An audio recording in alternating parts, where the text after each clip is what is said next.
Asher, and Pumpkin on W4CY Radio.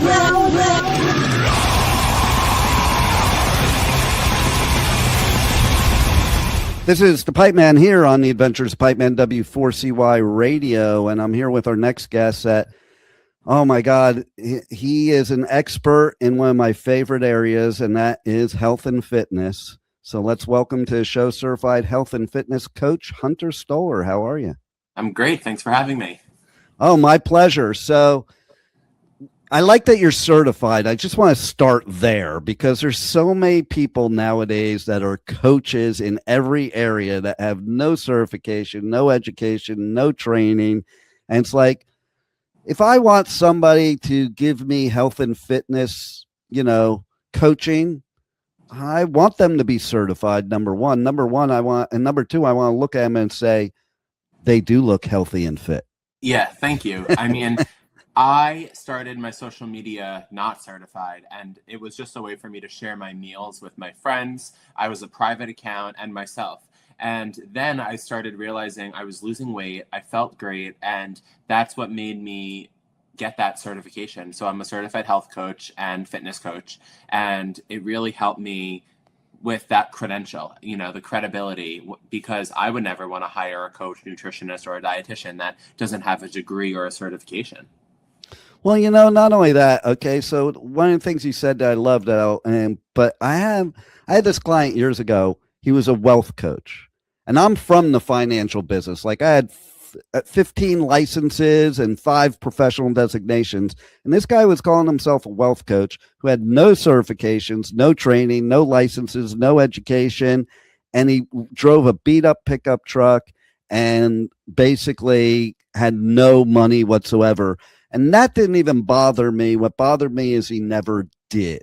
So, he had no GPS of how to become wealthy. And I think you, more than other even health and fitness coaches out there, are somebody I would go to because you did lose over 50 pounds yourself. So you walked your talk. Exactly. And there are people, just to say, who could specialize in weight loss and be certified, who might have, a faster metabolism and have been on the leaner side their whole life. But if I were going to someone for weight loss or fat loss specifically, because weight and fat are similar but different, I would want to go to someone who walked the talk. Right. I think that's true of anything. If I'm going to get coached by somebody, I want to know that they already went on that journey. Agreed. So what started the journey for you? Yeah, so it was actually early 2020 when I was having a meal with my family. I actually think it was 2019 Thanksgiving, right before the pandemic. And my plate was just full of piles of carbs. There was barely any protein on it, maybe a little turkey, all carbs. I didn't give it a second thought. I didn't even think I was overweight at the time, but I had cystic acne. I felt fatigued. I never worked out or moved my body, and I just thought that was normal. For some reason, it never was made aware to me that I needed to change. And my mom and sister politely nudged me, and they said, "Hunter, look at your plate." And that's when I looked down, and I was just shocked because that's when it just clicked in my head, what did they say? It just flipped in my head and the switch flipped. And that's when I realized I needed to change something, because change requires change. And if I kept going in the way and direction that I was going previously, it would not have turned out well. True. And I'm glad that you noticed too, because I think sometimes for a lot of people is they don't notice until it becomes so difficult. So it becomes so beyond. And I was loving your story because I have my own story, not with weight though, because I never really had a problem with weight, which is what's strange. But 10, 12 years ago, I was diagnosed with diabetes. Mm-hmm. And I say strange because people say to me, "What do you mean you have diabetes? You're thin." Yeah. And what made me realize, because I've always been into natural health. So it wasn't like I went to a doctor and a doctor told me I had diabetes. It was more like I called my pharmacist here in the Wellington area here in South Florida, who She's a vegan pharmacist that when people come into their pharmacy, they compound their own stuff, but she's like, well, why are you getting this? And she offers natural alternatives. So I knew I had some kind of issue. And so I called her up. I'm like, listen, I'm feeling some symptoms. I think I need a blood test. I want a recommendation of where I can go that they're not going to put me on a bunch of meds. And so oddly enough, there was a doctor right below the studio that she sent me to, and we had this hour and a half talk before he tested me, and he was like, yep, you know your body, just like you say, because you have diabetes, and you caught it right at the beginning. Now, what interested me about your story is I am a total carbaholic, a total sugar addict, a total chocoholic. My kids would make fun of me. They're like, don't leave a pan of brownies out at night. They'll be gone by morning. And listen, they're not even exaggerating. I could eat a whole pan of brownies in one sitting. I would go to these business conferences where they have the continental breakfast and eat like 12 Danishes. Oh, the all-you-can-eat buffets, yeah. Oh, yeah. It's like, so you don't even think about it, too. If you're somebody like me that didn't gain weight, it's like, oh, I'll just keep putting all this poison in my body. You don't think about it at all. If you don't see a difference in the mirror, you think it's not affecting you. And you don't even think about how it could be affecting you internally. And through my certification in becoming a health coach and through just, listening to shows, podcasts, reading about different health and wellness topics, I've learned about subcutaneous fat, which is the fat that surrounds your organs. And that's also what some people like to call skinny fat, where you could be on the smaller and leaner side. You could wear a small or a medium in clothing, but your body around your organs could be composed and surrounded by a lot of fat, which obviously is not good for you in the long run. And you could be eating all the sugar every single day, every meal. And just because you are not gaining weight on the scale, you're not, and your clothing is the same size, it still could be doing damage to your body. And I'm glad you realized that before it was too late. Well, absolutely, because I don't take meds. I went to my naturopath and I put myself on a very strict 6-month thing. Well, she put me on it, but I stuck to it myself. And I remember my son saying, Dad, I got to give you props doing what you're doing, because I would just take the meds. I'm like, but you don't understand. If you take the meds, you still have to eat like this. Of course. You can't take, America thinks this way. If you take these magical meds, you can still poison your body. Yeah, it's the same thing with, the GLP-1 shots, where people could still be losing weight. But going back to what I was saying earlier about weight loss versus fat loss, there's a very big difference, because your weight is composed of four main things. We have our, bones. We have water weight, which actually is a lot of our weight. We have body fat, and we also have muscle mass. And for 99.9% of people, they want to gain muscle and lose body fat so that they could get that toned look that they want. And GLP-1s, they make a lot of people not want to eat. And they do have a time and place for them. Of course, if you are obese, morbidly obese, losing any weight is going to help you and be healthier than the way that you currently are. And those medications are amazing for that. But for the people who might only want to lose 5, 10, maybe even 15 pounds, you are going to be losing predominantly and mostly muscle mass. And you do not want to lose muscle mass. You want to lose body fat and maintain your muscles. So as a result, you might get smaller and your clothes might go down a size, but you look at yourself and you realize you lost the definition that you have. And once, like you were saying, like you're on those meds for the rest of your life, unless you actually make a change. It's not a Band-Aid solution. And that's why I'm all about diet, 95% of the equation when it comes to overall health. Exercise is only 5%. I still exercise almost every day. And I consider exercise to be extra credit because it's phenomenal for you, your heart health, your overall body, your mental health. Of course, you do burn calories by exercising, but I focus on the strength training aspect and the cardio because you want to improve your heart health, and you also, it's great mentally, and you want to build muscle. But your diet is what controls your weight.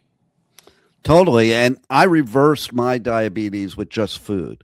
But here's where I'm interested in what you have to say, because you have this whole way of helping people to not only eat better, but spend less also, and how to shop smarter. Because I'll tell you, when I did that 6 months, I was eating a bunch of crap I didn't like, and it was costing me more than it ever did to eat. Like, it's like, man, I'll go back to, those dollar cookies that I could buy.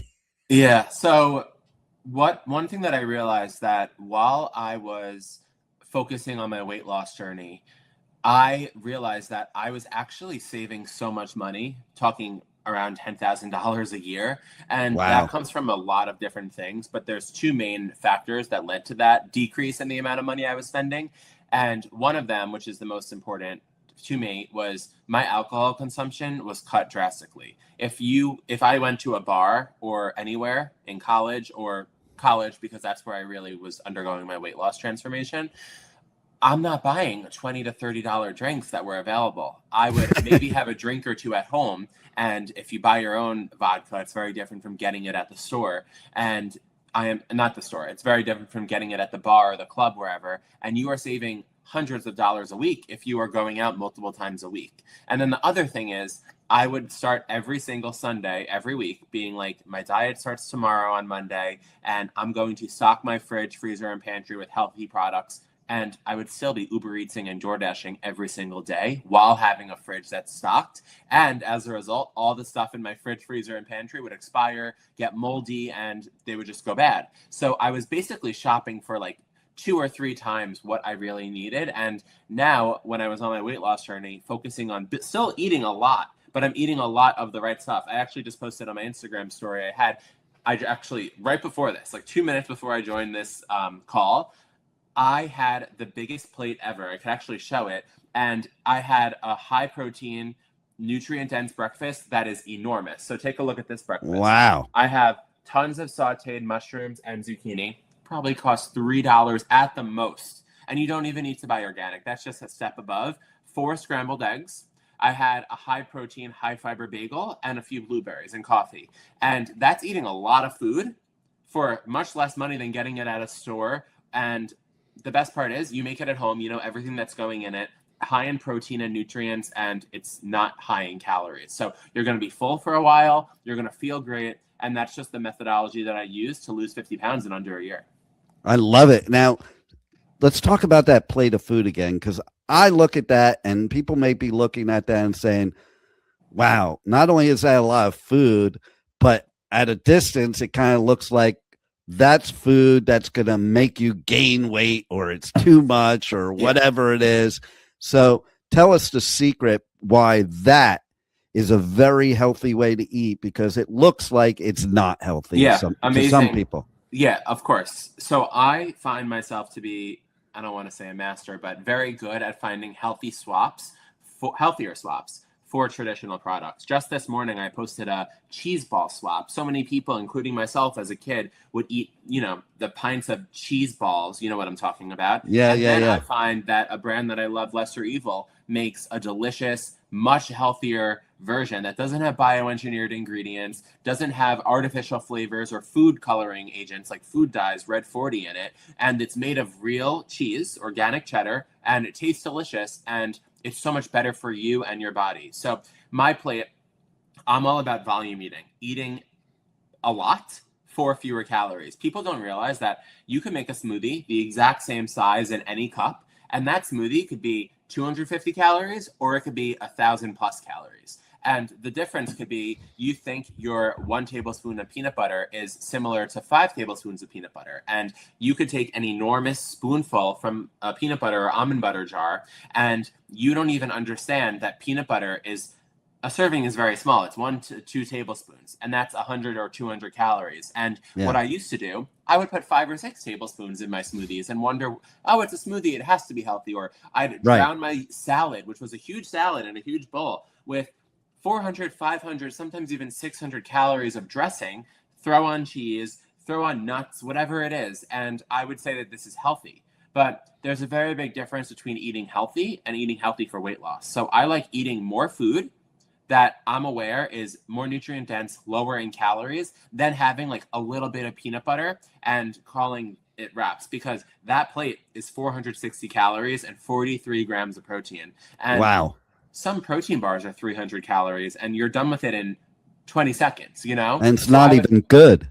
Yeah. And I feel so good after eating this 30 to 40 minutes ago. And I'm definitely going to make that tomorrow. I do actually need to go to the grocery store after this and get the ingredients again. I love it too, because that's the one thing I found out when I started changing my eating habits is it would blow my mind reading the labels. Like Yeah. now, I read the labels on everything in the store now. It's Amazing. like, why are you putting sugar in my broccoli? Like Oh yeah. stuff like that. I can't. And like V8 juice, which is always promoted to be healthy, is probably one of the most unhealthy things. Yeah, or the naked juice that has 55 grams of sugar, and people are like, it's all fruit and vegetables. I'm like, do you understand how pressed and how many fruits and vegetables have to be in here for this 55 grams of sugar? You know what I would recommend? Why don't you eat a cup of watermelon or grapes or blueberries? Like, eat Right? real food. Like, fruit juice has a place, I guess, but it's not something you should be consuming every day. Well, and you'll agree. I think a lot of people don't realize that once you juice a fruit, it takes out the fiber that makes it good and makes it not be pure sugar. 100%. It keeps you full for a longer duration. Fiber is amazing for you. And my plate also had 36 grams of fiber because that bagel that I use is a very unique bagel. And it's 70 calories, 10 or 11 grams of protein, and 31 grams of fiber, which is extremely rare. So when 80% of Americans don't reach their fiber goals, I'm like, hello, like these bagels, they're $2 a bagel. And don't tell me that that's too expensive when you're going out for dinner multiple times a week. And it is getting you to your fiber goals for the day by eating a healthier bagel that tastes delicious. Oh, I definitely need to find out what that bagel is because it's Royo, Royo. They have it at Whole Foods, online, delicious. Oh, because I need to get that. Listen, I'm a Jew. I miss having my bagels, and So am I. I rarely have bagels because for diabetics, that's like the worst thing you could eat. Yeah. So when you talk about that much fiber, I'm like, I'm in. I can eat that bagel. Incredible. It doesn't hurt my stomach, and it's just amazing. Like I put eggs on it. You could put anything on it. You can make a peanut butter and jelly on this bagel, and as long as you're aware of how much peanut butter you're using, like that could be an extremely healthy snack or part of a meal. Yeah, exactly. I love it because, you know, you even take things like Metamucil or whatever. I don't want to do that. I don't want to take fake fiber or fake anything. Like, and they add so many additives to that Metamucil that it's gross. Like, just eat your real food, and fiber sources, they might be hard to find at first, but once you have a list, which I share all the time on social media, it becomes so much easier, and you feel better. Yeah, absolutely. Now, I also know you have some simple label reading tricks because I want to hear about that because it's like going to a grocery store. I need a whole day because I'm reading all the labels. So people are waking up to the ingredient labels in grocery stores and online. And a very simple trick, I mean, the fewer ingredients most of the time is better, but you still could have some, hydrogenated vegetable oil blends, and the whole ingredient list might only be 3 or 4 ingredients. But what I will say is you do want to look for things that do not contain artificial flavors or artificial sweeteners that will wreck your gut health, like sucralose, aspartame, acesulfame, potassium, things like that, sweet and low. You want to also eat a predominantly whole food diet. I mean, fruits, vegetables, and proteins. I'm talking things like Greek yogurt, cottage cheese, eggs, chicken, steak, deli turkey. A lot of people fear deli turkey because they think it's carcinogenic. What I would say is do not buy the ones that are, in those packages that have caramel color and maltodextrin and carrageenan in it. Just buy the Whole Foods or Applegate, whatever brand it is, sliced turkey, that the ingredients are just turkey, salt, pepper. Like, it's available at most stores. I see it at Target, Whole Foods, Costco, so many places around the country. Sprouts. And another tip that I have is if you can pronounce it, it probably isn't the best for you. Right. I mean, there's so many people who would counteract that by saying you just don't know like the ingredient names. 99% of the times, the foods that I'm eating, I know I could easily understand every single ingredient, and they're things that my grandparents would have eaten. And you just don't want to go into the bioengineered mess, the artificial dyes. I mean, they're just so unnecessary in our food, and you'll feel so much better. I'm not only about losing weight and getting to your goal weight, but also feeling good every day. Well, that's key, because if you're not feeling good, then you're going to probably gain the weight back anyway because you're miserable not feeling good. Yeah. And it is interesting what we're talking about too, because like I travel all over the world a lot, and let's take something as simple as Cocoa Puffs, which is something I would never eat in the United States, but I used to love. In the Netherlands, Cocoa Puffs has 3 ingredients and 3 grams of sugar. Yeah. Cocoa Puffs. It's probably like 25 grams of sugar here and 20 ingredients. Right. And plenty that you can't even pronounce. And I remember too when like MSG was a thing, so they outlawed it. So now they just call it natural flavoring and it's okay. I still see MSG on labels, believe it or not. Really? Yeah, it's in Doritos. Wild. Well, because a lot of the companies, they instead of saying MSG, they just call it natural flavoring. Yeah. It's wild. It is. So how do people reach out to you on socials, on the web? How can they reach out to you if they want coaching from you or tips or anything? So my Instagram, TikTok, and Facebook and YouTube are all at Health with Hunter. And you could just search Health with Hunter. It'll come up. And I post on my Instagram story, my Instagram story, my Facebook story, and I post reels, graphics, TikTok videos every single day. It's my full-time job, and all I'm about is sharing brands that are better for you, new products that have better ingredients, simple swaps for things like Cocoa Puffs, and just how to eat healthy that doesn't break the bank account and that also helps you feel good. Nice. And what about kids? Because like I think that's the hardest thing for parents is figuring out how to get their kids to eat healthy. And I know you have some ideas. Yeah. So there's swaps for everything, whether it's fruit snacks and you're thinking about giving your kids Doritos or Welch's. There's swaps for everything. Swap your chips for you. They don't need to not eat the fun foods. They just need to find the better ones because your kid is not going to know the difference before they try a chip. Whether it's a Dorito with 80 ingredients, dyes, and MSG, and artificial flavor, I could go on, or a Siete chip that has all real ingredients, is made with avocado oil and coconut sugar. So make things like that. For fruit snacks, give them solely or that's it fruit gummies. For milk, I mean, there's so many options for milk now, whether it's dairy-free, plant-based, or just regular milk. And you just want to read those labels. There's so many brands. I have so many kids snack swaps on my page. It's honestly inspiring me to do more because parents get very stressed when thinking about snacks for their kids. And honestly, just remembering, like, for everyone, not only kids, like, your home should be your safe space when it comes to nutrition. And if you have foods that trigger you in your home, like, there was a time when I was obsessed with peanut butter, and I could eat half of a jar of peanut butter just standing at my pantry. And that was something I needed to eliminate for a little time being. And now I'm completely fine with having a jar or two of peanut butter in my pantry, and I don't get triggered or feel like I need to eat it all. So remember that if something's triggering you, something doesn't go well with you, you don't need it in your environment, and then you could have it when you're out, but your home should be a safe space for nutrition, and stock it up with great foods and shop those sales because the sales are when you save a lot of money, whether you're at Whole Foods, Aldi, Costco, Thrive Market, Target, Amazon, shop the sales and stock up. That's what I do. Saves me thousands a year, and you'll thank yourself later. Nice. And so I want to know too, what was it that made you go viral to get up to over 1 million followers on your socials? Yeah, so altogether it's at like 1.2 million, which is crazy. And one thing that I will say above all, and you'll hear this all the time, I'm sure, from your guests, is consistency. 2 things: consistency and listening to what my followers want. I don't post things that I think are going to go viral. I try to post things that I know my 465,000 followers on Instagram are going to want to see. Things that they've asked me to review, video ideas that or store locations that they love. I know my audience loves Costco and they love Trader Joe's.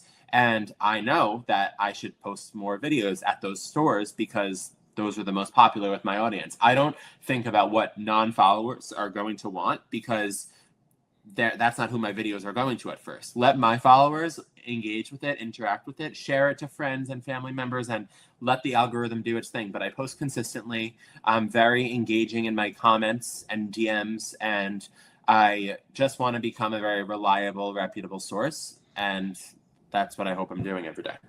Well, I love it. And one last thing that I think is very important for the listeners right now is I understand you have a way that they can year round have that pumpkin spice latte that they wait for Starbucks or anybody else to have only in Halloween. So let's talk about your healthy one. So if anyone wants to see the video, you could search Health with Hunter, Fox and Friends Pumpkin Spice Latte. And I love pumpkin, and I have pumpkin all year round. I don't think it needs to be a fall and a little bit of a winter thing.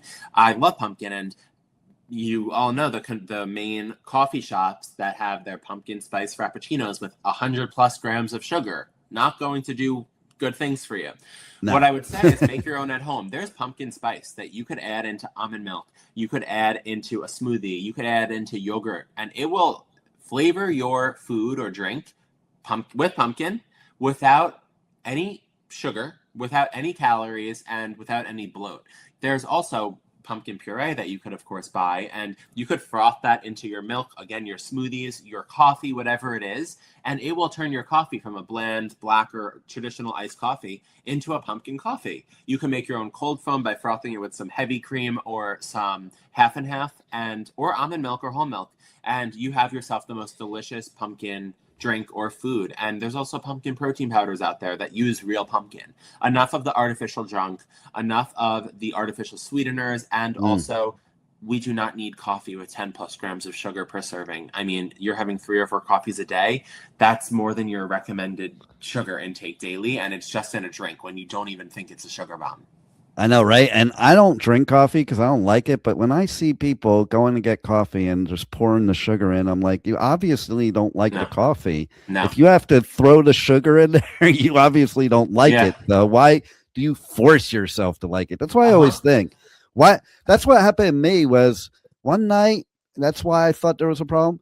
I ate a whole box of Oreos in one sitting, and I didn't even really like Oreos. As much as a chocoholic I am, that wasn't my go-to. I'm like, I think there might be a problem. And then I found out too, like you probably know this, that people said, well, it's because you ate like that you have it. I'm like, actually what I found out is that's the symptom of diabetes, not the cause of. Yeah, and you're craving sugar regardless of the type of sugar, and you become addicted. But I'm very happy you became aware and are focusing on, healthier swaps, healthier products, and your audience too.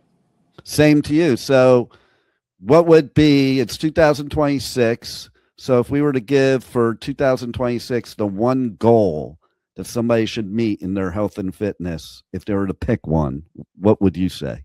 I love that. I would say my number one tip would be to prioritize protein. And I know you probably have heard that a ton, but even if you are doing the hardest workouts in the world and are stressing out your body and trying to build muscle and you're sore, you're not doing anything unless you're building muscle, because you're not doing anything unless you're eating protein, because without the protein, your muscles are not going to get bigger and they're not going to repair. So you need to, whether you want a very lean look, a bodybuilder look, or you just want a natural, normal look, protein is not going to make you bulky. What's going to make you bulky or gain body fat is eating way too many calories over your maintenance calories, which is a whole nother topic. But do not fear protein thinking it's going to make you thick or bulky.